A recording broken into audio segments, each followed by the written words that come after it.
Okay students, break के बाद आप सबका स्वागत है।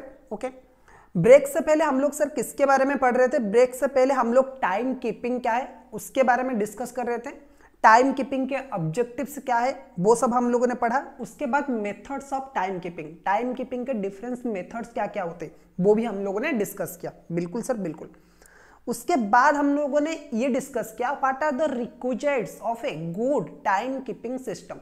एक गुड टाइम कीपिंग सिस्टम कैसा होना चाहिए, उसमें क्या क्या फीचर्स होने चाहिए, उसके बारे में भी हम लोगों ने अच्छे से डिस्कस किया। बिल्कुल। सो टाइम कीपिंग में हमने एक चीज बेसिकली सीखा कि टाइम कीपिंग का मतलब क्या है sir? Recording the attendance of employees. कब एम्प्लॉइज ऑफिस में एंट्री करते, कब वो ऑफिस से एग्जिट करते, उसे सही तरीके से रिकॉर्ड करना, इसी को ही हमारा बोला जाता है टाइम कीपिंग सिस्टम। बिल्कुल। अब टाइम कीपिंग के बाद हम क्या डिस्कस करेंगे? हम बात करेंगे टाइम बुकिंग के बारे में। ओके, एम्प्लॉय कॉस्ट को अगर आपको कंट्रोल करना है सो ये और एक तरीका है जिसका नाम है टाइम बुकिंग।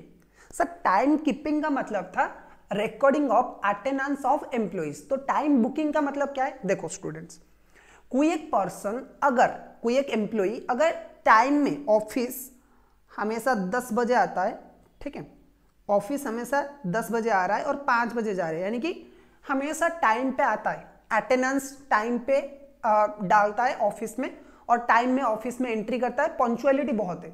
जरूरी नहीं है कि जो भी पंक्चुअलिटी में आ रहा है वो एक एफिशिएंट एम्प्लॉय हो, वो अच्छे से काम कर रहा है। ओके, हर जो स्टूडेंट कॉलेज जाता है रेगुलरली, क्लास अटेंड करता है, जरूरी नहीं है कि वो अच्छा स्टूडेंट हो सकता है कि वो सिर्फ जा रहा है, क्लास में बैठ रहा है, लेकिन उसकी दिल और दिमाग कहीं और जगह पे है। बिल्कुल बिल्कुल। सो इसी वजह से टाइम कीपिंग मेथड बहुत इंपॉर्टेंट हो जाता है। अगर हम ये जज कर लेना कि हम सिर्फ और सिर्फ अटेंडेंस रिकॉर्ड करेंगे ऑफिस में, कब कोई एम्प्लॉय आता है एंड कब जाता है, उसी से हम उसकी एफिशिएंसी और हमारी जो लेबर कॉस्ट है उसे कंट्रोल करने की सोचेंगे, तो ये बहुत गलत होगा।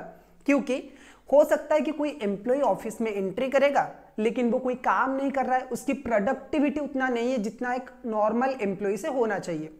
तो इसी वजह से ये जो मेथड है टाइम बुकिंग, ये डेवलप हुआ है।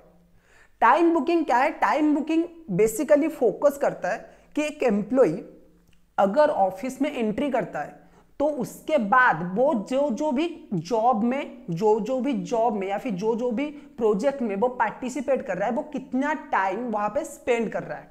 ओके, टाइम बुकिंग का मतलब क्या है कि एक एम्प्लॉय की हम क्या रिकॉर्ड करेंगे, एक एम्प्लॉय कितना टाइम ड्यूरिंग द वर्क कितने जॉब को दे रहा है उसको हम रिकॉर्ड करेंगे। ठीक है, एक एम्प्लॉय कितना टाइम अपना अलोकेट कर रहा है, अगर वो 10 to 5 ऑफिस में रहता है ना, उसने क्या क्या काम किया है उससे रिकॉर्ड करना हम बोलेंगे टाइम बुकिंग। सो क्या दिया दे रखा है यहां पे, देखिए, time keeping just records time spend, sorry 1 minute, देखो, time keeping just records time spend by the employ in the premises for production but it does not show how much time a person spend on a particular job. Time keeping सिर्फ हमें यह बताता है कि आपने premises में, आपने factory में कितना टाइम स्पेंड किया है, लेकिन कोई ये नहीं बताता कि एक पर्टिकुलर पर्सन कौन से काम में कितना टाइम स्पेंड कर रहा है। और हमें वो चाहिए। अगर कोई स्टूडेंट रेगुलरली कॉलेज आ रहा है उसका मतलब नहीं है कि वो अच्छा स्टूडेंट है, ठीक है, अच्छे से पढ़ाई कर रहा है। अगर कोई स्टूडेंट रेगुलर कॉलेज नहीं आ रहा है ना, तो भी अगर वो अच्छे से पढ़ाई करे तो अच्छी बात है। वैसे भी आजकल कॉलेज में अच्छा पढ़ाई होता कहाँ पे? बिल्कुल। सो टाइम बुकिंग का मतलब क्या है? टाइम बुकिंग रेफर्स टू, यहाँ पे जो आपका ओरिजिनली बुक में हाईलाइट हुआ है ना, time booking refers to a method wherein each activity of an employee is recorded. जो भी काम एक एम्प्लॉय करेगा वो सारे के सारे काम को हम रिकॉर्ड करेंगे, कितना टाइम वो एक काम में स्पेंड कर रहा है वो भी हम लोग रिकॉर्ड करेंगे। बिल्कुल, इसे ही बोला जाता है टाइम बुकिंग मेथड। ओके, अब ये टाइम बुकिंग से सर फायदा क्या होगा? 2-3 फायदे हो सकते हैं। नंबर 1, आप एक पर्टिकुलर जॉब की कॉस्टिंग निकाल सकते हो। मैं एक काम करता हूं, मैं आपको एक जनरल एग्जांपल देता हूं। सपोज एक कारपेंटर, मेरा एक कारपेंटर का दुकान है, ओके, फर्नीचर का दुकान है। वहां पे 5 कारपेंटर जॉब करते हैं रेगुलरली और उनकी एक दिन की सैलरी और उनकी एक दिन की जो वेज है ना वो 1000 रुपए का है। मेरे दुकान पे 5 कारपेंटर है, मेरा एक फर्नीचर का दुकान है, वहां पे वो फर्नीचर बनाते हैं, fresh furniture as per the demand और as per the order of the customer. So एक दिन क्या हुआ कि मैंने, अब एक पर्सन आ रहा है, सपोज मैंने टाइम रखा है 10 से 5 बजे तक, यानी कि जो भी कारपेंटर आएगा 10 से 5 आएगा, उसे ही मैं पूरा फुल्ली सैलरी पे करूंगा। ये तो हो गया टाइम कीपिंग। टाइम बुकिंग से सर हमें क्या फायदा होगा? टाइम बुकिंग से हम ये चेक करेंगे कि उस पर्टिकुलर कारपेंटर ने कौन कौन से फर्नीचर में कितना टाइम स्पेंड किया है, किस फर्नीचर को उसने कितना घंटा दिया है बनाने के लिए। सपोज एक कारपेंटर को मैं 1000 रुपए दे रहा हूं, राइट। 1000 रुपए देने के बाद वो क्या कर रहे हैं, एक दिन में एक बेड भी बना रहा है, एक टेबल भी बना रहा है and at the same time एक चेयर भी बना रहा है। ओके, एक किंग साइज का टेबल बना रहा है, उसका सॉरी एक किंग साइज का बेड बना रहा है और एक स्टडी टेबल बना रहा है बड़ा सा, और एट द सेम टाइम एक चेयर भी बना रहा है। तो तीनों चीजें एक दिन में वो बना रहा है। तो किसको कितना टाइम उसने दिया है, उसी हिसाब से इन प्रोडक्ट्स की कॉस्टिंग होगा, क्योंकि एक प्रोडक्ट बनाने में हमारा मटेरियल का कॉस्ट आएगा, लेबर का कॉस्ट आएगा एंड एक्सपेंसेस आएगा। बिल्कुल सर, बिल्कुल। सो अगर हमें पता चल जाए कि कितना लेबर आवर कितना उस प्रोडक्ट में स्पेंड हुआ है, कितना लेबर आवर इनकर्ड हुआ है, तो हम कॉस्ट आराम से निकाल सकते हैं उस प्रोडक्ट का। बिल्कुल। तो इसी वजह से टाइम बुकिंग से ये हमें पता चलता है कि एक पर्टिकुलर जॉब में या फिर एक पर्टिकुलर प्रोजेक्ट में या फिर प्रोडक्ट में कितना टाइम एक लेबर ने स्पेंड किया है एंड उसकी जो कॉस्टिंग होगा वो अकॉर्डिंगली उसी हिसाब से किया जाएगा। बिल्कुल। तो टाइम बुकिंग का एक फायदा तो ये कि ये कॉस्टिंग, एक पर्टिकुलर प्रोडक्ट का कॉस्ट निकालने में हमें मदद करता है। सेकेंड जो है वो है मेजरमेंट ऑफ एफिशिएंसी। ओके, जैसे मैंने बोला कि हर कोई अगर वो पंक्चुअलिटी कर रहा है ना, हर कोई टाइम में आ रहा है, ऑफिस 10 बजे आ रहा है, 10 बजे 5 बजे जा रहा है, दैट मीन्स वो एफिशिएंट है। ये जरूरी नहीं है कि वो एफिशिएंट एम्प्लॉई है। ओके, सो हम उसकी पंक्चुअलिटी से या फिर उसने जो टाइम प्रेमाइसेस के अंदर स्पेंड किया है उसके हिसाब से हम क्या कर सकते हैं कि उसकी एफिशिएंसी मेजरमेंट नहीं कर सकते। हमें एक्चुअली परफॉर्मेंस देखना पड़ेगा कि एक पर्सन कितना एक्चुअली काम कर रहा है। तो ये हम कैसे जान सकते हैं? टाइम बुकिंग के थ्रू हम ये पता कर सकते हैं, क्योंकि ड्यूरिंग द ऑफिस के टाइम पे जब वो काम कर रहा है, वो कौन सी काम पे कितना टाइम स्पेंड कर रहा है, कितना वो आइडल टाइम ले रहा है, कितना वो ऑफिस के कैंटीन में जाके चाय समोसा खा रहा है, ठीक है, कितना वो दूसरे मतलब अपनी जो कॉलीग्स है उनकी कॉलीग्स के साथ वो क्या कर रहा है, कितने टाइम गप्पे लड़ा रहा है, कितने टाइम दूसरे जो ऑफिस में लड़कियां है उन्हें कब तक घूर रहा है, कब तक लाइन मार रहा है। तो ये सारे चीजें जो अनप्रोडक्टिव जो है ना, अनप्रोडक्टिव आवर्स जो है वो भी हमें निकाल सकते हैं। तो आइडल टाइम अगर हम निकाल लेंगे तो उसकी एफिशिएंसी हम मेजर कर सकते हैं। तो ये एक फायदा है। तीसरा जो फायदा है वो है फिक्सेशन ऑफ रेस्पॉन्सिबिलिटी। अब देखो, एक एम्प्लॉय जितना रेस्पॉन्सिबल होगा ना, एक एम्प्लॉय जितना अच्छा होगा काम में, जितना एफिशिएंट होगा, आप क्या कर सकते हो, उसे उतना ज्यादा रेस्पॉन्सिबिलिटी दे सकते हो। ठीक है, उतना बड़ा रेस्पॉन्सिबिलिटी कंपनी के जो भार है उसे उसके हाथ में आप दे सकते हो। बिल्कुल बिल्कुल। सो इसी वजह से टाइम कीपिंग के थ्रू आपको पता चलता है कि कौन एक्चुअली में एक लीडर बनने के लायक है। ठीक है, कौन एक्चुअली में काम को लेकर सीरियस है, कौन कंपनी का ग्रोथ एक्चुअली सोच रहा है। ठीक है, ये सब आप पता कर सकते हो टाइम बुकिंग के थ्रू। और इसी से आप एक नए मेंबर को, सपोज कोई पर्सन है, एक स्टैंडर्ड टाइम है, ठीक है, एक पर्टिकुलर प्रोडक्ट को बनाने का स्टैंडर्ड टाइम है 5 आवर्स। कोई पर्सन है एफिशिएंसी के साथ उसको 3 आवर्स में कर रहा है विदाउट हैम्परिंग क्वालिटी, और कोई 7 आवर में कर रहा है। तो सर आगे जाके जब बड़ा रिस्पॉन्सिबिलिटी आएगा आप किस पर्सन को दोगे, जो 3 आवर्स में कर रहा है। तो ये कहां से पता चलेगा, ये आपका पता चलेगा टाइम बुकिंग के थ्रू। ओके, सो टाइम बुकिंग के जो डाटा है ना वो आपको 2-3 चीजों में मदद करते हैं। So this data is further used for the measurement of time spend on a particular job for costing, measurement of efficiency and fixation of responsibility. देखो इस पॉइंट को थोड़ा सा हम डिटेल में डिस्कशन करते हैं। Okay, time booking for costing, time spend on a particular job और activity is used to compute the cost of the job और एक्टिविटी। जैसे मैंने बोला कि जब आपको पता चल जाएगा कि एक पर्टिकुलर जॉब में या फिर एक पर्टिकुलर प्रोडक्ट में एम्प्लॉय ने कितना, एक लेबर या फिर एम्प्लॉय ने कितना टाइम स्पेंड किया है, तो उसका कॉस्ट निकालना आपके लिए आसान हो जाएगा। बिल्कुल सर, बिल्कुल। Similarly time booking for measurement of efficiency. Okay, आप एफिशिएंसी मेजर कर सकते हो। The efficiency of the employees is measure by comparing the actual time taken by the employee with the standard time that had been taken.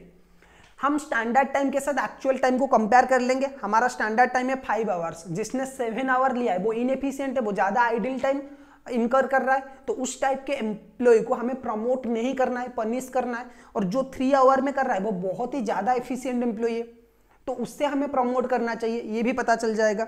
उसके बाद आता है time booking for fixation of responsibility. Okay, यहाँ पे क्या आ रहा है, the time booking data is used for analysis of the variance in time taken by the employee on a particular job or process with respect to standard time to see the region of variance. The region of variance is further classified as a controllable and uncontrollable. The controllable region are those which can be avoided by the due care and efficiency. On the other hand, the uncontrollable region cannot be avoided under normal circumstances. देखो दो चीजें, अगर आपका standard time actual time से अगर कोई efficient employee है तो आप उसे ज्यादा रेस्पॉन्सिबिलिटी दोगे। और एक और भी चीज है, अगर कोई लॉस हो रहा है ड्यू टू प्रॉपर और due to lack of proper supervision या फिर ड्यू टू इनएफिशिएंसी, तो उसका रेस्पॉन्सिबिलिटी किसको मिलना चाहिए। सपोज एक प्रोजेक्ट था जिसे हमें 100 आवर में, सपोज एक प्रोजेक्ट था जिसे हमें 100 आवर्स में करना था, ठीक है, लेकिन हमने एक्चुअली किया 150 आवर्स में, बहुत ज्यादा हो रहा है, 125 आवर्स ले लेते, 120 आवर्स ये सही है। तो सर हमने एक्स्ट्रा कितना आवर लिया है, 20 आवर्स का, बिल्कुल। सो ये जो 20 आवर्स का कॉस्ट है उसका रेस्पॉन्सिबिलिटी किसे जाना चाहिए? क्या ये इसका रेस्पॉन्सिबिलिटी एम्प्लॉयज को जाना चाहिए? क्या ये कंपनी बियर करना चाहिए? क्या इसकी रेस्पॉन्सिबिलिटी मैनेजमेंट को जाना चाहिए? तो ये भी एक है ना, जो भी एक्स्ट्रा कॉस्ट आ रहा है उसकी रेस्पॉन्सिबिलिटी कौन लेगा, वो किसके ऊपर चार्ज किया जाएगा। तो आप क्या करोगे, through time booking actual time taken इसको कंपेयर कर सकते हो आप स्टैंडर्ड टाइम के साथ। ओके, आपका स्टैंडर्ड टाइम कितना था और आपने एक्चुअल टाइम कितना लिया है।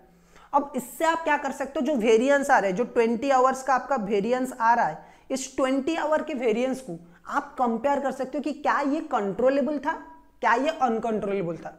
अनकंट्रोलेबल का मतलब है, अनकंट्रोलेबल का मतलब है सर, जैसे आपका ब्रेक मिलेगा, लंच ब्रेक, ठीक है, या फिर बीच में आपको एक टी ब्रेक मिलेगा। कोई पर्सन कंटिन्यूअसली 8 आवर जॉब नहीं कर सकता, 8 आवर मैनुअल वर्क या फिर फिजिकल लेबर नहीं कर सकता, या फिर ऑफिस में एक टाइम पे नहीं बैठ सकता, उसे थोड़ा बहुत ब्रेक तो चाहिए। तो अगर आपने ये जो 100 आवर डिसाइड किया है ना स्टैंडर्ड आवर, वो without considering breaks and lunch time वगैरह है, लंच ब्रेक वगैरह है, फिर रेस्ट के वगैरह है, तो यहाँ पे तो आप कंट्रोल कभी कर ही नहीं सकते, ये तो अनकंट्रोलेबल है, क्योंकि आज ए ह्यूमन, हमें थोड़ा सा तो ब्रेक चाहिए, हम तो रोबोट्स नहीं है। लेकिन अगर आपका पावर फेलियर हुआ है या फिर employee idle time, employee abnormal idle time, employee किसी के साथ ऑफिस के कैंटीन में बैठ के गप्पे लड़ा रहा है, ठीक है, या फिर लड़कियों को घूर रहा है, तो ये सारे तो कंट्रोलेबल है ना। Through proper discipline measurement, proper guidance आप क्या कर सकते हो, एम्प्लॉय को कंट्रोल कर सकते हो। तो आपको ये पता चल जाएगा कि कंट्रोलेबल, वो जो आपका जो डिफरेंस आया है, आपका जो वेरिएंस आया है विथ एक्चुअल एंड स्टैंडर्ड, वो कंट्रोलेबल है या फिर वो अनकंट्रोलेबल है। अगर वो कंट्रोलेबल है तो आपको कंट्रोल करना चाहिए, ठीक है, आपको प्रॉपर मेजर्स लेने चाहिए। अगर वो अनकंट्रोलेबल है तो आपको नेक्स्ट टाइम जब आप स्टैंडर्ड फिक्स करोगे, वो ये अनकंट्रोलेबल को कंसिडर में लेके करना है, और उसका जो वैल्यू है वो costing profit and loss account को चार्ज किया जाएगा, ठीक है, बिल्कुल। ओके, सो जो कंट्रोलेबल है वो तो नॉर्मल कॉस्ट में आ जाएगा, जो अनकंट्रोलेबल है वो costing profit and loss account में चार्ज किया जाएगा। एम्प्लॉय को हम पनिश कर सकते हैं, बिल्कुल। उसके बाद सर आता है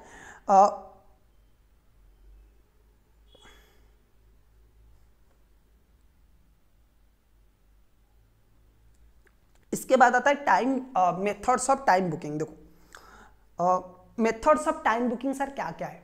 टाइम बुकिंग आप कैसे कर सकते हो, ठीक है, जैसे टाइम कीपिंग के लिए हमारे 2 मेथड्स थे ना, एक था मैनुअल मेथड, एक था मैकेनिकल और ऑटोमेटेड मेथड, जिसमें बायोमेट्रिक आता था, पंच कार्ड वाला जो आई कार्ड होता है वो आता था। मैनुअल में आपका रजिस्ट्रेशन, जो रजिस्टर होता है ना, नॉर्मल रजिस्टर, डेली रजिस्टर, वो आता था। सिमिलरली टाइम को हम सर कैसे बुक कर सकते हैं, टाइम बुकिंग के लिए भी कुछ मेथड्स है। इसमें 2 मेथड है, एक है आपका डेली टाइम शीट और एक है आपका वीकली टाइम शीट। अब देखो, हमें कैसे पता चलेगा कि कोई एम्प्लॉय ने, अगर आपका बहुत मतलब एक पर्टिकुलर प्रॉपर सुपरवाइजर है तो वो क्या कर सकता है, इन लोगों को सुपरवाइज कर सकता है। लेकिन जो भी बड़े बड़े फैक्ट्रीज होते हैं ना, जहाँ पे बड़े बड़े फैक्ट्रीज है, जहाँ पे प्रॉपर सुपरविजन पॉसिबल नहीं है, उस टाइम पे आप क्या करोगे? तो इसके लिए एम्प्लॉयज को एक डेली शीट दिया जाता है, ठीक है, एक डेली पेपर दिया जाएगा कि जो भी आपको काम असाइन हुआ था ना, जो भी आपको वर्क असाइन हुआ था, आपने उसमें क्या क्या काम आज के डेट में किया है, आपको डेट मेंशन होगा, आपने आज के डे में क्या क्या काम किया है उसे लिखना है वहां पे, ठीक है। तो उस केस में हम क्या कर सकते हैं, टाइम बुकिंग कर सकते हैं, उसे स्टैंडर्ड के साथ एक्चुअल के साथ कंपेयर कर सकते हैं। सपोज मैं एक फैक्ट्री का एग्जांपल लेते हैं, टाटा का एग्जांपल लेते हैं। मैं टाटा की फैक्ट्री में गया और मैं वहां पे काम कर रहा हूं, तो टाइम जो डेली टाइम शीट होता है ना, वो क्या होगा, सारे एम्प्लॉय, जितने भी एम्प्लॉइज है, जितने भी लेबर है, सबको एक एक काम दिया जाएगा, एक एक कार्ड दिया जाएगा या फिर शीट दिया जाएगा, ठीक है, एक पेपर दिया जाएगा कि जो भी आप काम कर रहे हो उससे वहां पे लिखो कि कितने टाइम से कितने टाइम आपने काम किया है और बाकी के जो टाइम है वो आप क्या कर रहे थे। तो इससे हमें पता चल जाएगा कि सर आइडियल टाइम कितना है। ओके, जो टू डू लिस्ट होता है ना, जैसे आप डेली डायरी रिकॉर्डिंग करते हो कि यहाँ से मतलब सपोज 6 से 7 में पढ़ाई करूंगा, 7 से 8 में क्वेश्चन करूंगा, ये होता है ना। सिमिलरली इसी तरह से डेली टाइम शीट में जो भी एम्प्लॉय जितना भी ऑफिस में टाइम स्पेंड करते और जो जो भी काम करते वो रिकॉर्ड करते, बिल्कुल। अब इसका एक एडवांटेजेस भी है कि आपको पर्टिकुलरली हमेशा पता चलेगा कि एम्प्लॉय कहाँ से कहाँ तक काम कर रहे हैं, वो खुद रिकॉर्ड करेगा तो उसका एक चीज हमें पता चल गया कि वो इनएफिशिएंट एम्प्लॉय है या फिर वो एफिशिएंट एम्प्लॉय है, और कितना काम हुआ है उसे हम डायरेक्टली कंपेयर कर सकते हैं। लेकिन एक जो मेजर ड्रॉबैक इस फैक्टर का और ये जो मेथड का, वो ये है, मेजर ड्रॉबैक क्या है सर, आपके पास पेपर वर्क बहुत ज्यादा हो जाएगा। बिल्कुल बिल्कुल सर, क्योंकि सपोज सोचो कि एक फैक्ट्री में 2000 एम्प्लॉइज है, एक बड़ा सा फैक्ट्री, और वहां पे 2000 एम्प्लॉय 2000 एम्प्लॉय जॉब कर रहे हैं। ओके, 2000 एम्प्लॉय जब अपनी सीट लिखेंगे ना, तो 2000 सीट को एनालिसिस सर कौन करेगा, ठीक है, वो एक मेजर डिसएडवांटेजेस है। तो ये डेली टाइम सीट का मतलब वही है। तो चलिए देखते हैं क्या लिखा हुआ है बुक में। In this method each worker records the time spend by him on the work during the day for which sheet is provided to each worker, ठीक है, जो भी एक वर्कर काम कर रहा है पूरे दिन में वो एक शीट के अंदर लिखेगा जो कि ऑलरेडी कंपनी की तरफ से उसे प्रोवाइड किया गया होगा। The time spent is the time is recorded daily and hence accuracy is maintained. However, the main limitation, जो मेन डिमेरिट है ना इस मेथड का, वो ये है, the main limitation of this method is a lot of paperwork is involved as daily sheet are maintained on daily basis by each worker. Each worker daily basis में वो maintain करेंगे, तो इसी वजह से जो वर्क पेपर वर्क है ना वो बहुत ज्यादा हो जाएगा। बिल्कुल सर। उसके बाद चलते हैं वीकली टाइम शीट। अब ये थोड़ा सा डेली टाइम शीट था ना, थोड़ा सा कम करके आप वीकली टाइम शीट कर लोगे कि एक वीक के लिए आपने एक टाइम शीट दे दिया, एक लेटर आपने एक पेपर दिया कि आपने पूरे वीक में कितना काम किया है वो आप रिकॉर्ड करो, ठीक है।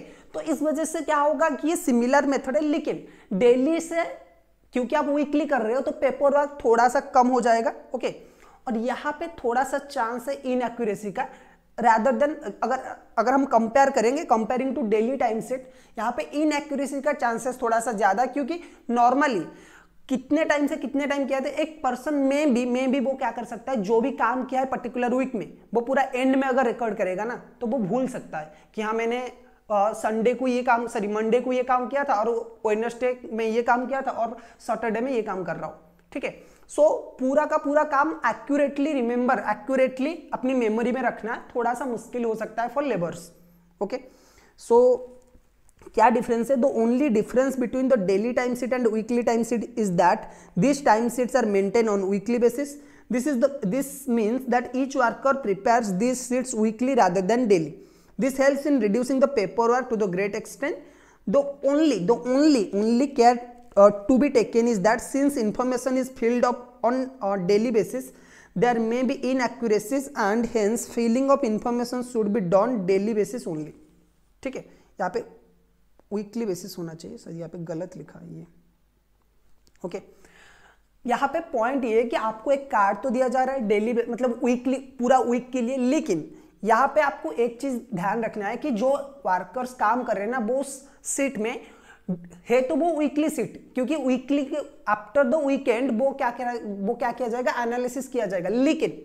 लेकिन आपको उसमें डेली क्या करना चाहिए, डेली जो अभी आपने काम किया है वो रिकॉर्ड करना चाहिए, वरना ये जो मेथड है ना वो इनएक्यूरेसीज लाएगा। क्योंकि जैसे मैंने बोला कि कोई एम्प्लॉय मंडे में जो भी काम कर रहा है, हो सकता है प्रोबेबली वो एक्यूरेटली प्रॉपरली कितने टाइम से कितने टाइम वो काम किया था वो याद नहीं कर पाए ऑन सैटरडे। तो पूरा वीकेंड में अगर आप रिकॉर्ड करने जाओगे तो ये मेथड उतना एक्यूरेट आपको नहीं शो करेगा। लेकिन अगर आप डेली उस सीट पे रिकॉर्ड कर रहे हो एंड वीकली एनालिसिस कर रहे हो तो ये मेथड बहुत अच्छा है rather than daily time sheet. उसके बाद आता है जॉब टिकट्स। अब सर ये मेथड क्या है, ये क्या होता है ना, जैसे डेली टाइम सीट होता है कि आप आ रहे हो ऑफिस में, आप फैक्ट्री में आ रहे हो, अपना रैंडम आपका जो भी रेगुलर वर्क है वो कर रहे हो और आप उसे रिकॉर्ड कर रहे हो। लेकिन अगर आप जॉब बेसिस पे कर रहे हो ना, तो आपको क्या करना है, जॉब बेसिस पे एक टिकट दिया जाएगा, मतलब एक सीट दिया जाएगा, उसी में आपको रिकॉर्ड करना है कि आपने उस पर्टिकुलर जॉब के रिलेटेड क्या क्या काम किया। मैं आपको हाल ही में एक एग्जांपल दे रहा था कि मेरा एक सपोज फर्नीचर का दुकान है और वहां पे 5 कारपेंटर जॉब कर रहे हैं, ठीक है, और पांचों को पांच कारपेंटर के लिए अभी मेरे पास 5 कस्टमर से 5 किंग साइज बेड की ऑर्डर है। तो मैंने क्या किया, एक एक कस्टमर को एक एक ऑर्डर, मतलब एक एक सीट दे दिया कि आपको इस वाले कस्टमर के लिए बेड बनाना है, आपको इस पर्टिकुलर कस्टमर के लिए बेड बनाना है और आपको इस पर्टिकुलर कस्टमर के लिए बेड बनाना है, या फिर बेड हो सकता है, फर्नीचर हो सकता है, कुछ भी हो सकता है, बिल्कुल। तो मैंने सबको एक एक काम असाइन कर लिया और सबको एक एक सीट दे दिया और उसने पर्टिकुलरली लिखा है कि ये कस्टमर का ये डिमांड है और आपने इस पर्टिकुलर बेड में क्या क्या काम किया है वो रिकॉर्ड करिए। अब आप 2 दिन लीजिए, 3 दिन लीजिए, जितना भी दिन लीजिए, लेकिन आपको डेली हर एक काम का रिकॉर्ड नहीं करना है। आपको उस पर्टिकुलर जॉब में, पर्टिकुलर बेड बनाने में क्या क्या आपने काम किया है वो आपको रिकॉर्ड करना है। तो इससे क्या होगा, ये जो मेथड है ना, ये जैसे इंडिविजुअल कॉन्ट्रैक्ट या फिर इंडिविजुअल जॉब्स जहां पे लिया जाता है ना, बड़े फैक्ट्री में जहां पे जॉब कॉस्टिंग मेथड एप्लीकेबल होता है, वहां पे ये जॉब टिकट बहुत हेल्प करता है टाइम बुकिंग के केस में। क्योंकि जैसे अगर आप टेलर के पास जाओगे तो ब्लेजर अगर किसी टेलर को आपने बनाने के लिए दिया है, ठीक है, तो वो भी हो सकता है कि एग्जाम्पल, या फिर जैसे मैंने फर्नीचर का एग्जांपल लिया जहां पे बाय ऑर्डर प्रोडक्ट बनता है, तो वहां पे भी एक जॉब टिकट फॉलो हो सकता है। आप एक लेबर को दे दो कि आपने इस पर्टिकुलर जॉब में क्या क्या काम किया है वो रिकॉर्ड करके हमें दीजिए, बिल्कुल, ओके। उसके बाद आता है लेबर कॉस्ट कार्ड। अब ये लेबर कॉस्ट कार्ड सर क्या होता है, labour cost card similar to job ticket ही होता है, लेकिन ये ग्रुप में दिया जाता है। सपोज एक बेड बनाने के लिए 3 कारपेंटर मेरे पास है, एक ही बेड बन रहा है, बड़ा सा बन रहा है, थोड़ा लग्जूरियस बेड है, और उसे 3 वर्कर बना रहे हैं। तो कोई उसका बेस बना रहा है, कोई इसका जो पैर है वो बना रहा है, ठीक है। तो ये सारे अलग अलग लोग अलग अलग काम कर रहे हैं। मैं क्या करूंगा, मैं एक ही कार्ड दे दूंगा वो जॉब का, ठीक है, और जो भी ग्रुप में वो पर्सन काम कर रहे हैं ना, वो अपना रिकॉर्ड करेंगे कि मैंने ये काम किया है, मैंने इस वाला पार्ट को जो प्रोडक्शन है उस वो किया है, मैंने इस वाले पार्ट को असेंबली किया है। तो इस तरह से जॉब लेबर कॉस्ट कार्ड में क्या होगा, सारे के सारे पर्सन के लिए एक कार्ड दिया जाएगा। इसमें पेपर वर्क थोड़ा सा रिड्यूस हो जाएगा, जितना जॉब आएगा उतना कार्ड। जॉब टिकट में क्या होता है, मैं सारे के सारे एम्प्लॉइज को क्या कर रहा हूं, अलग अलग कार्ड दे रहा हूं। लेकिन लेबर कार्ड में क्या हो रहा है, लेबर कॉस्ट कार्ड में सारे के सारे एम्प्लॉइज के लिए एक ही कार्ड है, ओके। तो एक बार पढ़ते, this card is meant for a job which involve several operations और स्टेजेस ऑफ कंप्लीशन। जैसे मैंने बोला कि एक जॉब में सेवरल स्टेजेस होते हैं कि आपको पहले पैर बनाना है, उसके बाद पूरी बॉडी बनानी है एक बेड में, तो उसकी जो भी साइड्स है वो बनाना है, तो बहुत सारे स्टेजेस है। यहाँ पे क्या होगा, instead of giving 1 card to each worker, only 1 card is pass on to all workers and time taken on job is recorded by each one of them, okay.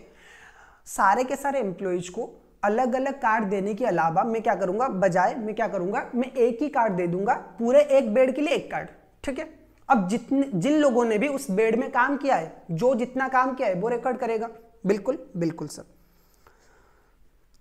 उसके बाद this card shows the aggregate labour cost of the job for the product. इसमें फायदा क्या होगा कि जितना भी total labour cost है वो एक पर्टिकुलर प्रोडक्ट के लिए वो हमें पता चल जाएगा और हम कॉस्ट डायरेक्टली निकाल सकते हैं, okay. Time and job card sir क्या है, टाइम एंड जॉब कार्ड दोनों का कॉम्बिनेशन है, यानी कि जो डेली और वीकली टाइम शीट है उसका एंड लेबर कॉस्ट कार्ड का दोनों का कॉम्बिनेशन है टाइम एंड जॉब कार्ड। तो आप जॉब के लिए भी कार्ड दे रहे हो, मतलब एक पर्टिकुलर जॉब के लिए भी कार्ड दे रहे हो और उसे डेली भी रिकॉर्डिंग कर रहे हो, तो वो है आपका टाइम एंड जॉब कार्ड। बिल्कुल बिल्कुल। अब स्टूडेंट सबसे इंपॉर्टेंट जो थियोरेटिकल क्वेश्चन आता है वो ये आता है, what is the difference between time keeping and time booking. Sir time keeping and time booking के बीच में क्या डिफरेंस है, ओके बता दीजिए हमें सर। बिल्कुल। सो time keeping and time booking में मेजर क्या डिफरेंस है, दोनों का मेन मोटिव क्या है वो हमें फोकस करना पड़ेगा। ओके, टाइम कीपिंग आपका किसमें कंसर्न करता है, time keeping concern with the attendance and wage calculation of the employees. Okay, time keeping आपका मेनली फोकस करता है कि एम्प्लॉय कब ऑफिस आ रहे हैं और कब वो ऑफिस से जा रहे हैं उसे रिकॉर्ड करने में। बिल्कुल। लेकिन टाइम बुकिंग किसमें फोकस करता है, time booking focus on the recording of the time actually spend by a worker on various jobs, processes and operations. Time booking ये चेक करता है कि एक एम्प्लॉय ऑफिस आने के बाद, ऑफिस में इंटर करने के बाद वो क्या क्या काम कर रहा है, ठीक है, कौन सी ऑपरेशन में वो कितना टाइम दे रहा है, ये है टाइम बुकिंग का मेन ऑब्जेक्टिव और main purpose. Okay, time booking कहां पे ज्यादा फोकस करता है, time keeping aims at ensuring effective utilization of labour time and compute the total wages payable to the worker. जहां पे आपका पेमेंट टाइम बेसिस पे हो रहा है ना, तो उस केस में टाइम कीपिंग क्या करता है, टाइम कीपिंग ये देखता है कि ऑफिस में आपने कितना टाइम स्पेंड किया है और उसी हिसाब से आपको सैलरी मिलना चाहिए। टाइम बुकिंग क्या करता है, time booking necessary for the ascertaining labour cost for every job, providing time basis approximate of overhead expenses and controlling idle time. Time booking का ये मतलब है कि एक जॉब के लिए हम कितना लेबर कॉस्ट चार्ज करेंगे वो भी तो फाइंड आउट करना है। बिल्कुल। Necessary ascertaining the labour cost for every job, each and every job के लिए लेबर कॉस्ट कितना चार्ज किया जाएगा वो फाइंडिंग करना। दूसरा है लेबर आइडल टाइम को कंट्रोल करना, एंड तीसरा है ओवरहेड्स जो है ना उससे अप्रोक्सीमेट करना राइट बेसिस पे। बिल्कुल। Involves making the start and ending time of a worker shift. Okay, so यहां पे टाइम कीपिंग क्या करता है, जो वर्कर्स है उनके लिए starting time and ending time of A shift वो डिसाइड करता है कि कब आपको ऑफिस आना है, कब आपको ऑफिस से जाना है। ओके, यहां पे ये क्या है, involves recording the time when A job was started and finished by the worker. इसका मेन काम है कि ये जब एक वर्कर जॉब स्टार्ट करता है वो रिकॉर्ड करेगा, जब वो जॉब एंड करेगा, जब वो काम ऑफ कर लेगा उसे भी क्या करेगा, रिकॉर्ड करेगा। तो उसके बीच में जो टाइम है वो रिकॉर्ड करेगा। Okay, focus on regular punctuality and discipline in the factory. यहाँ पे क्या है, facilitate the fixation of differential piece rate and meeting the statutory requirements. देखो बहुत ही सिंपल डेफिनेशन है, क्या दोनों का पर्टिकुलरली क्या दोनों का काम है, दोनों का टारगेट क्या है और दोनों क्या करते हैं। बिल्कुल। नंबर 1, इसका क्या काम है, अटेंडेंस रिकॉर्ड करना, ऑफिस में कब एम्प्लॉय आए कब गए बस उसे ही रिकॉर्ड करना, इसे बोलेंगे टाइम कीपिंग।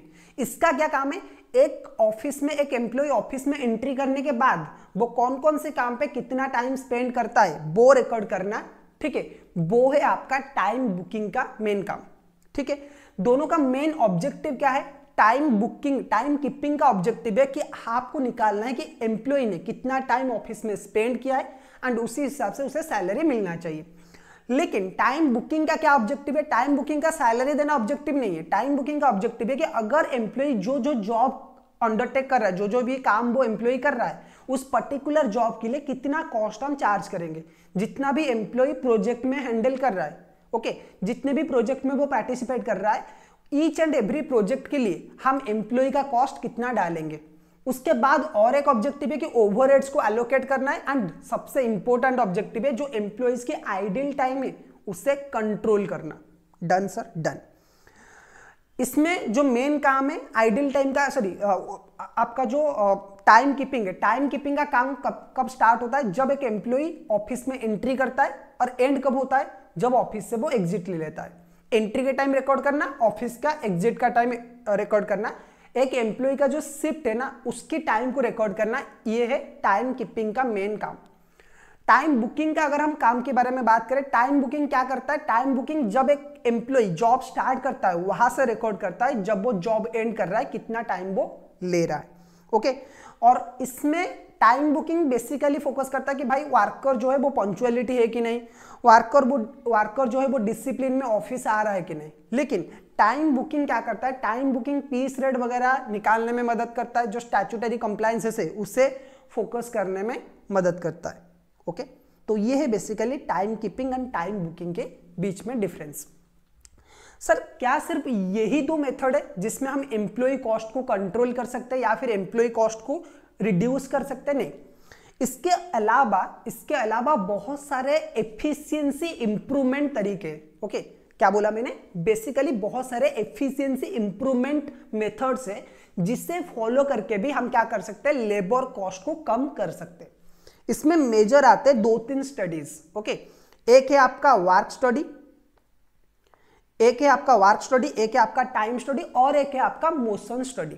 ओके, हम वर्क को स्टडी करेंगे, जो एक एम्प्लॉय काम कर रहा है उसमें से क्या होगा सर, ये मेथड क्या करता है वो भी डिस्कस करेंगे, और टाइम स्टडी क्या होता है, मोशन स्टडी क्या होता है। चलिए, वर्क स्टडी का मतलब क्या है सर? वर्क स्टडी का मतलब है एक वर्क को करने के लिए, ठीक है, एक वर्क को सही ढंग से कैसे किया जा सकता है, ठीक है, एक वर्क को जल्दी से जल्दी कैसे किया जा सकता है, वो है आपका work study. Okay, so work study is a systematic, क्या है, work study is a systematic and scientific approach to analyse and improvement of the work processes within an organisation. Okay, अब देखो क्या होता है स्टूडेंट्स, एक simple example लेते हैं कि हमें चिकन करी बनाना है। सर कितना टाइम लगेगा चिकन करी बनाएंगे? तो सपोज कोई इनएफिशिएंसी या फिर कोई न्यू कॉमर्स है, जो कि नया मतलब कुकिंग सीख रहा है, कोई पर्सन है, तो उसे शायद मैक्सिमम 1.5 आवर्स, सॉरी 1.3 नहीं, 1 मिनट, 1.5 आवर्स लग सकता है सर अच्छे से चिकन करी बनाने में के लिए। ओके, कोई अगर इंटरमीडिएट वाला है तो उसके लिए 1 आवर लग सकता है, ठीक है। लेकिन अगर आप बात करोगे किसी शेफ का ना, तो वो 25 मिनट्स में बना लेगा। किसी शेफ की अगर बात करोगे तो वो क्या करेगा, 25 मिनट्स में आपके लिए चिकन करी बना लेगा और आपसे ज्यादा बेहतर बनाएगा। ओके, अगर मैं अभी बात करूं ना कि आपको सर कॉस्टिंग पेपर रिवाइज करना है, ठीक है, मैं कॉस्टिंग पेपर आपके लिए 4-5 घंटे में पूरा का पूरा रिवाइज कर सकता हूं, क्योंकि मुझे वो टेक्निक पता है, मुझे वो प्रोसेस पता है कि किस मेथड में आपको पढ़ना है। लेकिन शायद लोगों का 2-3 दिन लेने के बाद भी पूरा का पूरा फुल रिवीजन नहीं हो पाता। एग्जाम से पहले, सीएमए के एग्जाम से पहले आपको क्या होता है, आपको 1 दिन का गैप मिलता है ना, अगर आप सिंगल ग्रुप अपेयर कर रहे हो, ठीक है, सीएमए भी आपका 1 दिन का गैप मिलता है, तो लोग उसी 1 दिन के गैप में भी पूरा का पूरा सिलेबस रिवाइज नहीं कर पाते, या फिर एग्जाम से पहले भी पूरा का पूरा सिलेबस रिवाइज नहीं कर पाते, ठीक है। कैसे एक स्टूडेंट जो रैंकर होता है ना, वो कैसे अपनी फुल सिलेबस रिवाइज कर लेता है बहुत कम टाइम में, कैसे आप लोग नहीं कर पाते, क्योंकि आपने सही प्रोसेस को नहीं अपनाया है। तो जैसे सेम चिकन है, ठीक है, कोई 1.5 आवर में बना रहा है, कोई 1 आवर में बना रहा है और कोई 25 मिनट में बना रहा है। क्यों बना रहा है? क्योंकि एक प्रोसेस होता है। अगर आप किसी शेफ की रेसिपी देखोगे ना, यूट्यूब वगैरह में देखोगे, या फिर जब मास्टर शेफ होता है ना, उसकी कंपटीशन देखोगे, तो वो लोग ऑलरेडी उन्हें पता होता है कि हमें क्या करना चाहिए, किस प्रोसेस के बाद क्या करना चाहिए। तो जो आइडियल टाइम है वो नहीं रहता है बिल्कुल। ओके, सो वर्क स्टडी का मतलब है कि आप अपने एम्प्लॉइज जो भी काम कर रहे हैं ना, आप उन्हें स्टडी करोगे। ये एक साइंटिफिक प्रोसेस है, ये रिसर्च एंड डेवलपमेंट में ज्यादा टाइम लगता है कि हम कहां पे एलिमिनेट कर सकते हैं आइडियल टाइम, कहां पे एम्प्लॉय किस प्रोसेस को पहले करने से आपकी एम्प्लॉय आइडियल नहीं रहेगा, ठीक है, किस प्रोसेस को आपका पहले करने से एम्प्लॉय आपका आइडियल नहीं रहेगा। ये बेसिकली आपका वर्क स्टडी में मेनली फोकस किया जाता है। Okay, work study is a systematic and scientific approach to analyse and improvement of the work processes within an organization. It is a set of technique and methodology aimed to optimize the utilization of resources, enhancing the productivity and minimizes the wastages. Okay, mainly work study का मतलब क्या है कि कितने quickly हम operation कर सकते हैं, सो दैट हमारा रिसोर्सेस बेस्ट यूटिलाइज होगा, सो दैट हमारी जो प्रोडक्शन प्रोसेस है वो पूरा का पूरा ऑप्टिमाइज होगा, हमारा एफिशिएंसी इंप्रूवमेंट होगा और अल्टीमेटम हमारा कॉस्ट कम आएगा। देखो, अगर कोई पर्सन 1.5 आवर में कर रहा है चिकन करी, तो उससे जितना टाइम और उसे जितना हम सैलरी पे करेंगे या फिर उसके बाद हम जितना प्रोडक्शन कर सकते हैं एक दिन में, अगर कोई सेफ है जो कि 25 मिनट्स में कर रहा है तो उससे हम ज्यादा डिश बना सकते हैं। ओके, सो वर्क स्टडी में आपका टाइम भी बचेगा और आपकी जो लेबर है वो अदर दूसरे जो प्रोसेस है या फिर दूसरे जो प्रोडक्ट है उसके ऊपर ज्यादा फोकस कर पाएंगे। So work study basically meant how to improve your work process within an organisation. Okay, एक ऑर्गेनाइजेशन में जिस भी प्रोसेस में आप काम कर रहे हो उस प्रोसेस को कैसे डेवलप करना है सो दैट आपके काम जल्दी हो सके, वो है आपका work study. Okay, so work study involves the, देखो वर्क स्टडी क्या करता है, work study involves the examination of various factors including time, motion, method, man power to achieve greater efficiency and effectiveness in the workplace. The primary objective of work study includes improving the utilization of resources such as time, manpower and equipment and minimizing wastages and optimizing work methods. Work study का basically मतलब ये है, basically focus ये करना है कि भाई हम कितने जल्दी काम कर सकते हैं, कितने एफिशिएंसी के साथ काम कर सकते हैं और कैसे बेटर काम कर सकते हैं सो दैट हमारा जो रिसोर्सेस है वो बेस्ट यूटिलाइज हो, कम टाइम में हो जाए, हमारी जो मैन पावर है वो बेस्ट यूटिलाइज हो एंड हमारा जो वेस्टेजेस है वो सबसे कम होना चाहिए। बिल्कुल बिल्कुल सर। सो वर्क स्टडी आप सबका आई थिंक क्लियर हो गया होगा। उसके बाद चलते हैं टाइम स्टडी। टाइम स्टडी का सर क्या है? टाइम स्टडी का मतलब है, टाइम स्टडी का मतलब है कि time study is a method used to determine the amount of time a worker should ideally take to perform a specific task as defined level of performance. देखो time study ये कर रहा है कि सर हम टाइम को study करेंगे कि एक्चुअली एक वर्कर को, एफिशिएंट वर्कर को कितना टाइम लेना चाहिए। जैसे हमने चिकन करी का एग्जांपल लिया, चिकन करी में हम क्या कर रहे हैं कि एक पर्सन 1.5 आवर में बना रहा है, लेकिन पॉसिबल है कि 25 मिनट्स में बनाया जा सकता है। तो हम क्या करेंगे, हम अपने प्रोसेस को इंप्लीमेंट करेंगे, हम लेबर्स को एक्चुअली ट्रेनिंग देंगे कि नहीं आपको इस प्रोसेस में काम करना है। उसके बाद हम क्या करेंगे, हम एक स्टैंडर्ड सेट कर लेंगे कि नहीं जो भी चिकन करी जिसको भी बनाया है वो 40 मिनट्स में बनाएगा, खत्म, ये काम 40 मिनट्स में होना चाहिए। तो टाइम स्टडी क्या है? टाइम स्टडी में हम बहुत सारे लेबर्स को लेके चेक करेंगे कि एक लेबर जो एफिशिएंट है, एक इनएफिशिएंट है और एक मॉडरेट लेवल का एम्प्लॉई है, एवरेज एफिशिएंसी जिसका है, तीनों में टाइम गैप कितना रहता है। ओके, और एक्चुअली प्रैक्टिकली एक जॉब के लिए कितना आइडल टाइम होना चाहिए ये फिक्स करने में मदद करेगा आपका टाइम स्टडी। हम टाइम स्टडी करेंगे, लेबर जितना टाइम ले रहे एक प्रोडक्ट को बनाने के लिए या फिर एक काम में कितना टाइम ले रहे, उसे स्टडी करने के बाद हमें यह पता चल सकता है कि एक एवरेज एम्प्लॉय कितने टाइम में वो काम करेगा। सेम सिस्टम सबके लिए, सेम प्रोसेस सबके लिए, लेकिन एक इनएफिशिएंट एम्प्लॉय कितने टाइम में कर रहा है, एक एवरेज एम्प्लॉय कितने टाइम में कर रहा है, एक एफिशिएंट एम्प्लॉय कितने में कर रहा है और एक सुपर एफिशिएंट एम्प्लॉय। बहुत सारे लोग होते हैं ना गॉड गिफ्टेड की बहुत जल्दी जल्दी ये काम कर सकते हैं। जरूरी नहीं है कि सारे के सारे एम्प्लॉय वैसे ही गॉड गिफ्टेड हो और ऐसे ही टैलेंटेड हो, लेकिन एक एवरेज एफिशिएंसी के साथ एक एम्प्लॉय कितना काम कर सकता है वो टाइम स्टडी का मेन काम है और उसमें से स्टैंडर्ड आप सेट कर सकते हो। जैसे हमने बोला कि कोई मास्टर शेफ है तो 25 मिनट्स में बना सकता है, लेकिन जरूरी नहीं है कि हर बार कोई मास्टर शेफ मतलब प्रो लेवल का मास्टर शेफ रहेगा, ठीक है। सो इसी वजह से हम एक एवरेज टाइम सेट करेंगे। सपोज हमने सेट किया 40 मिनट्स का कि 40 मिनट में आपको बनाना चाहिए। जो 40 मिनट में नहीं बनाएगा वो इनएफिशिएंट है और जो 40 मिनट या फिर उससे कम टाइम में बना रहा है वो एफिशिएंट एम्प्लॉय है। ओके, तो टाइम स्टडी बेसिकली क्या करता है, देखो time study is a method used to determine the amount of time a worker should ideally take to perform a specific task at a defined level of performance. एक defined level of performance में के साथ, एक particular level of performance के साथ कितना time एक employ को लेना चाहिए। Okay, it involves breaking down a job into different elements, measuring the time required to complete each element and establishing a standard time for the entire task. Time study में और एक काम किया जाता है कि अपनी जो पूरा का पूरा काम है ना उसे छोटे छोटे पार्ट में डिवाइड किया जाता है कि ये वाला पार्ट 1 है, ये वाला पार्ट 2, ये वाला पार्ट 3, मतलब स्टेप वाइज। ओके, और ईच स्टेप के लिए एक स्टैंडर्ड टाइम फिक्स किया जाता है और ईच टाइम के लिए एक टारगेट भी फिक्स किया जाता है कि आपको ये काम इतने टाइम के अंदर अंदर करना है। सो दैट क्या होगा कि आपकी पर्टिकुलर टाइम में टारगेटेड पीरियड के अंदर अंदर आपका प्रोडक्शन कंप्लीट भी हो जाएगा और आपका काम कंप्लीट भी हो जाएगा।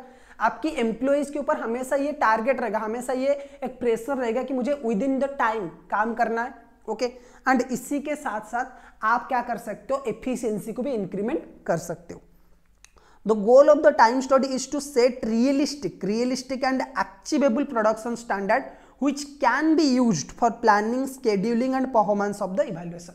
ओके, देखो क्या बोल रहा है कि टाइम स्टडी का सर मेन गोल क्या है। टाइम स्टडी का मेन गोल ये कि हमें realistic and achievable standard fix करना है। जैसे हमने बोला कि 25 मिनट्स, कोई अगर एक मास्टर शेफ है तो वो 25 मिनट्स में कर सकता है, लेकिन जरूरी नहीं है कि सारे के सारे एम्प्लॉइज उसी की तरह को, सारे के सारे एम्प्लॉइज सुपर टैलेंटेड हो, ये जरूरी नहीं है। तो हम क्या करेंगे कि अचीवेबल स्टैंडर्ड टाइम सबके लिए फिक्स करेंगे।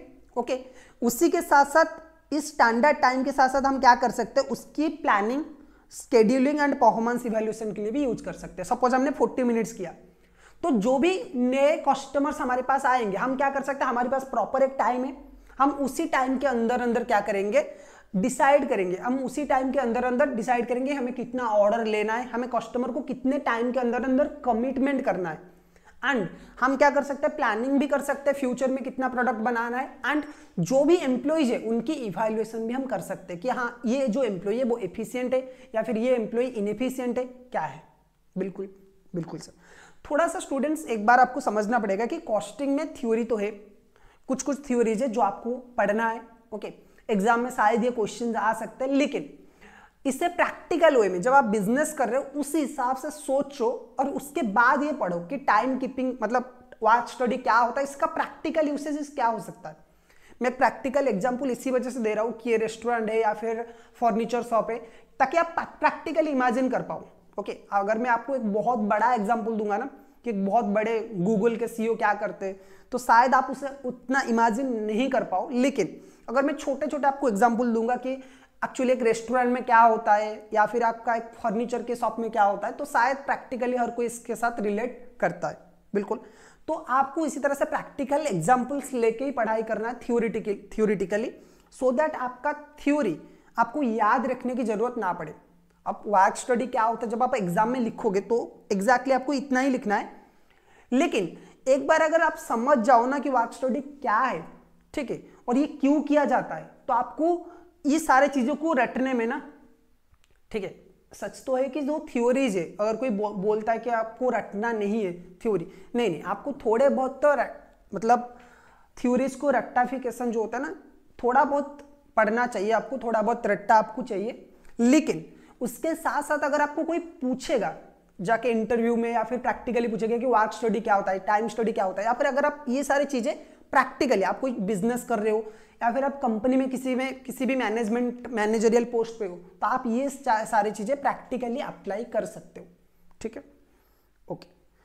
उसके बाद आता है मोशन स्टडी।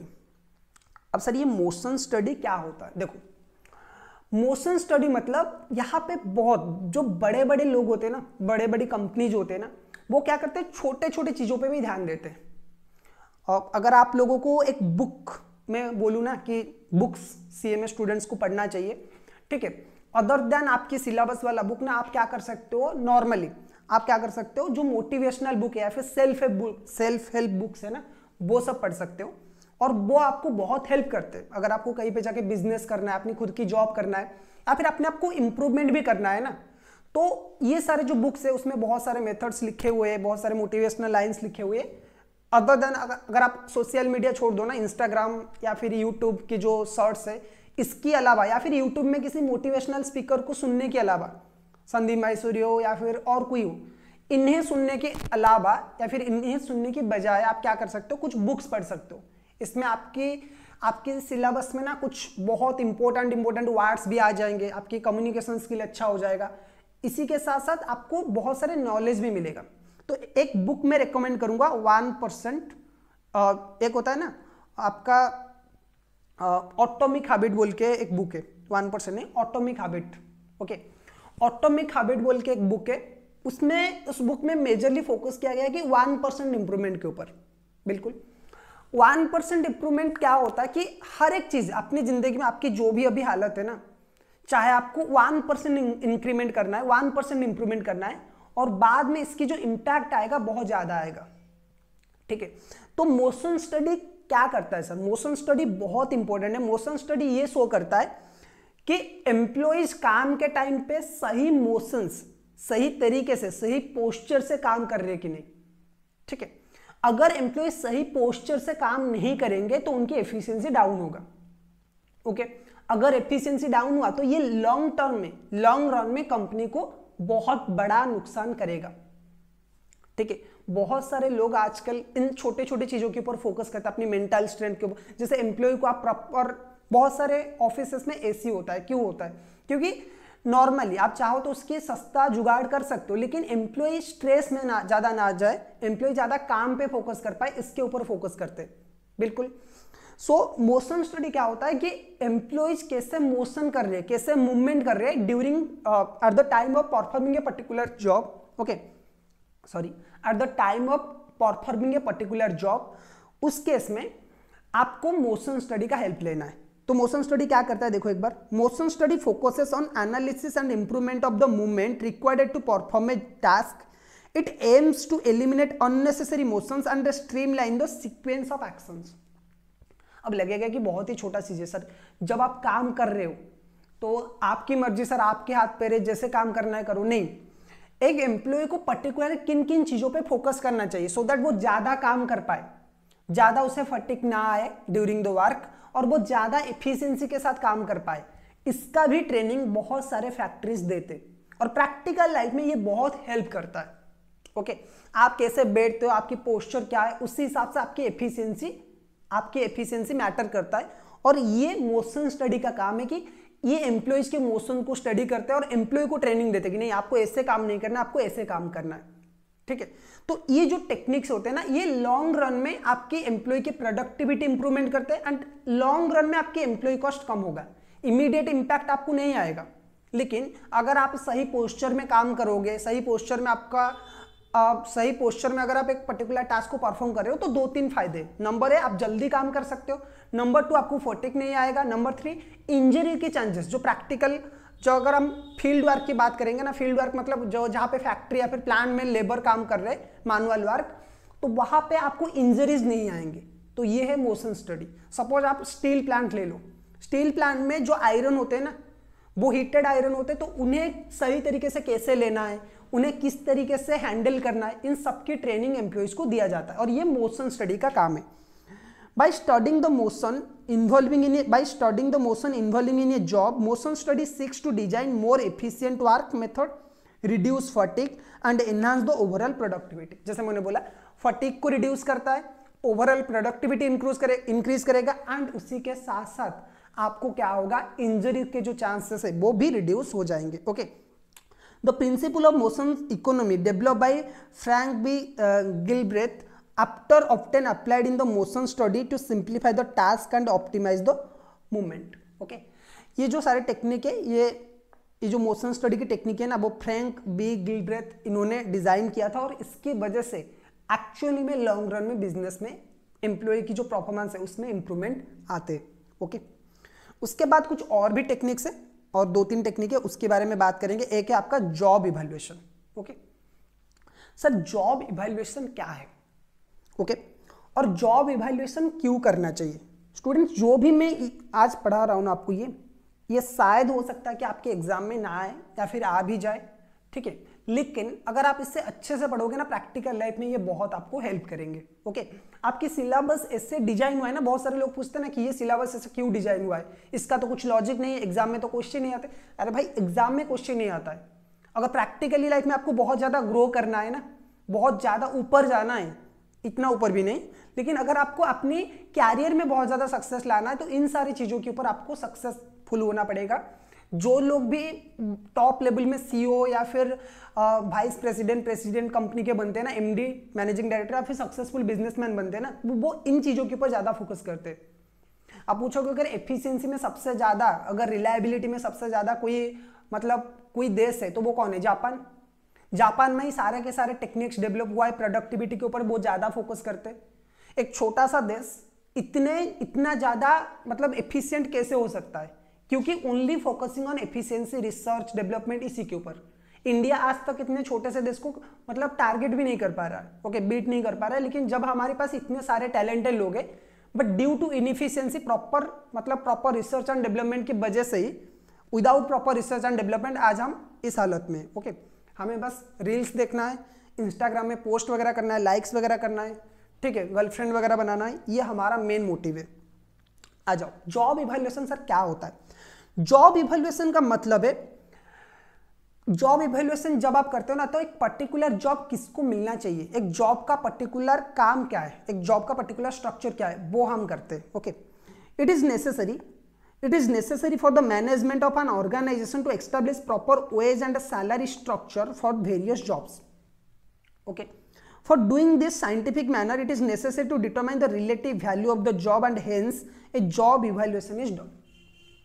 एक ऑर्गेनाइजेशन में बहुत सारे काम है। देखो, एक लेबर भी 8 घंटा मेहनत करता है। अगर हम रिलायंस की एग्जांपल ले, सपोज रिलायंस में एक लेबर है जो कि 8 आवर्स का मेहनत कर रहा है, और सेम रिलायंस में एक मैनेजर है या फिर रिलायंस का एक टॉप लेवल मैनेजमेंट में एक पर्सन है, वो भी 8 घंटा ऑफिस आ रहा है। एक की सैलरी एनुअली सपोज 15 करोड़ का है और एक की सैलरी एनुअली सपोज 1.5 लाख का है। कितना डिफरेंस है सर? बहुत ज्यादा डिफरेंस है। सपोज एक को सैलरी 4 लाख, 1.5 लाख बहुत कम हो रहा है, 4,50,000 बोल लेते, 4,50,000 है और एक का है 1.5 करोड़, ओके, या फिर 15 करोड़। सर ये जो डिफरेंस है ये क्यों है? क्योंकि कौन क्या काम करता है ना, उसमें डिफरेंस है।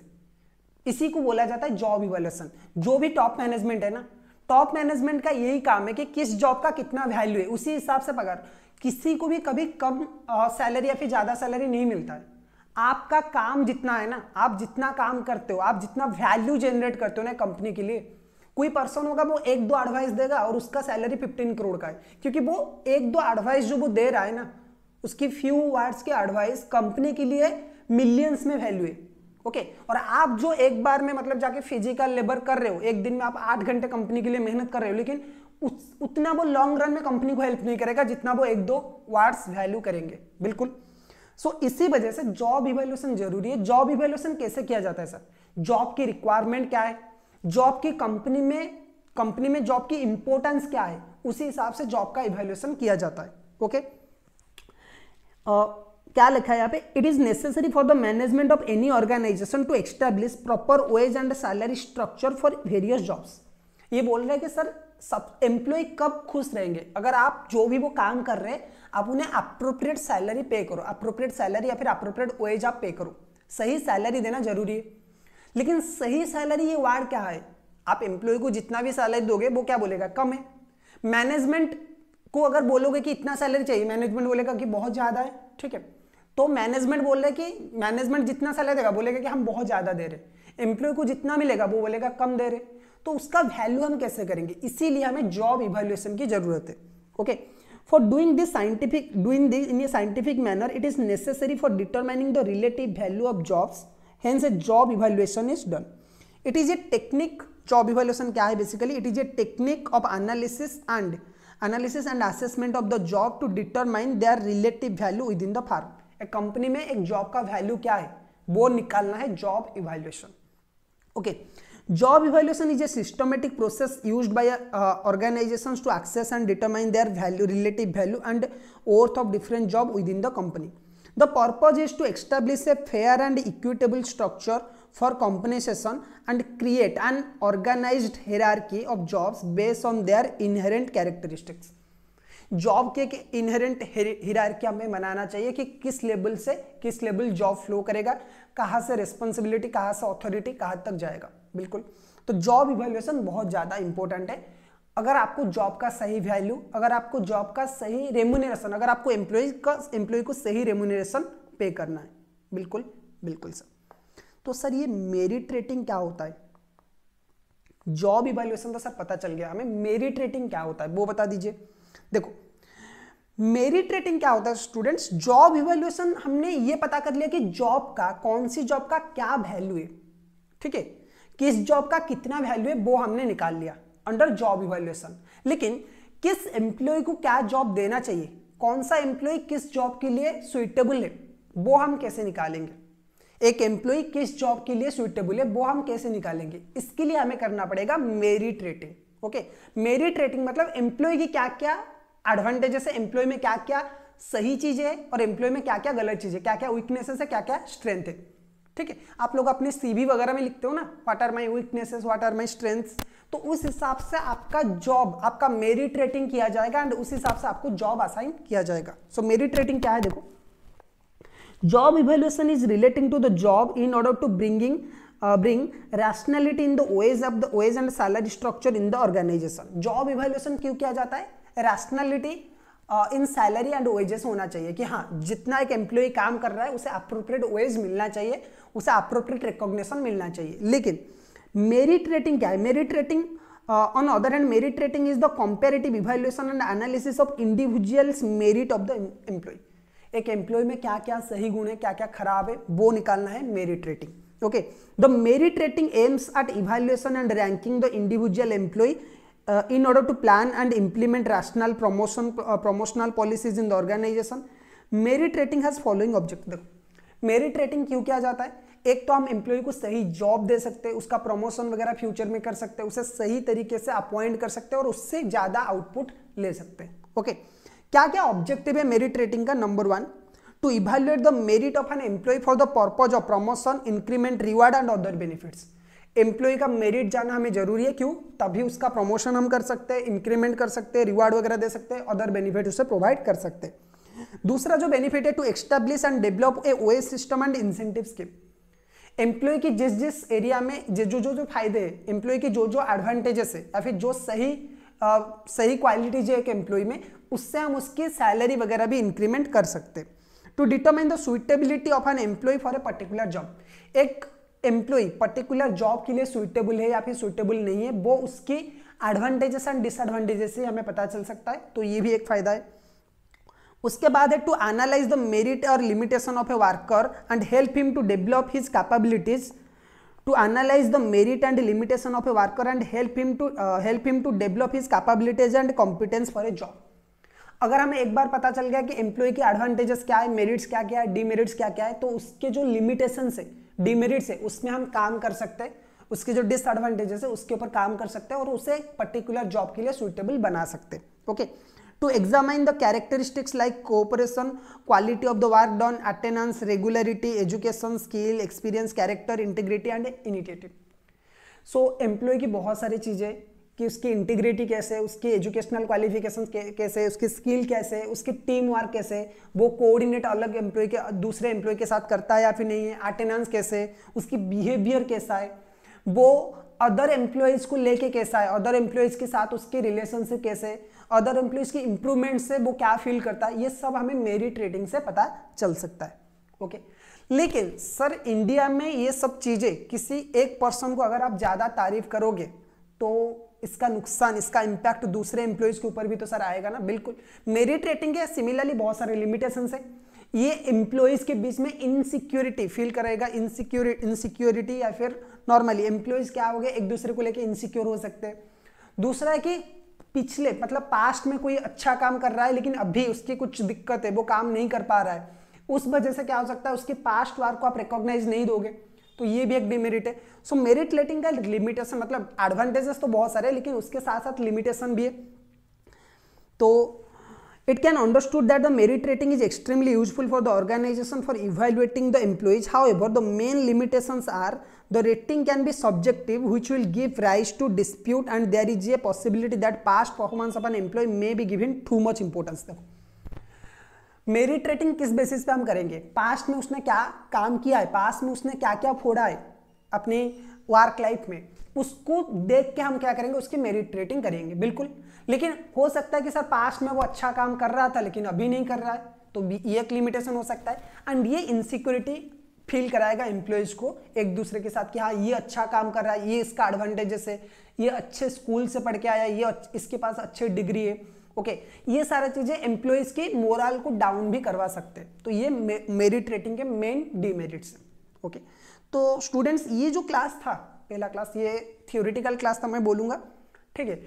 होपफुली आपको शायद ये बोरिंग नहीं लगा होगा क्योंकि मैं ही चिल्ला रहा हूँ, आप तो बस बैठोगे लैपटॉप के सामने या फिर मोबाइल के सामने, लेकिन एक बात मैं आपको सजेस्ट करूंगा कि इसे बार बार आप रीड करिए, उसको प्रैक्टिकली थोड़ा सा इमेजिन करिए। जब आप थियोरिटिकल पेपर पढ़ रहे हैं ना, सिर्फ कॉस्टिंग नहीं, कॉस्टिंग में तो बहुत ही कम थ्योरीज है क्योंकि हमें क्वेश्चन बहुत ज्यादा सॉल्व करना है। जैसे हमने मटेरियल में किया था ना, बहुत सारे क्वेश्चन हमने सॉल्व किया है, तो आपके एग्जाम में नॉर्मली प्रैक्टिकल क्वेश्चन ही आएंगे।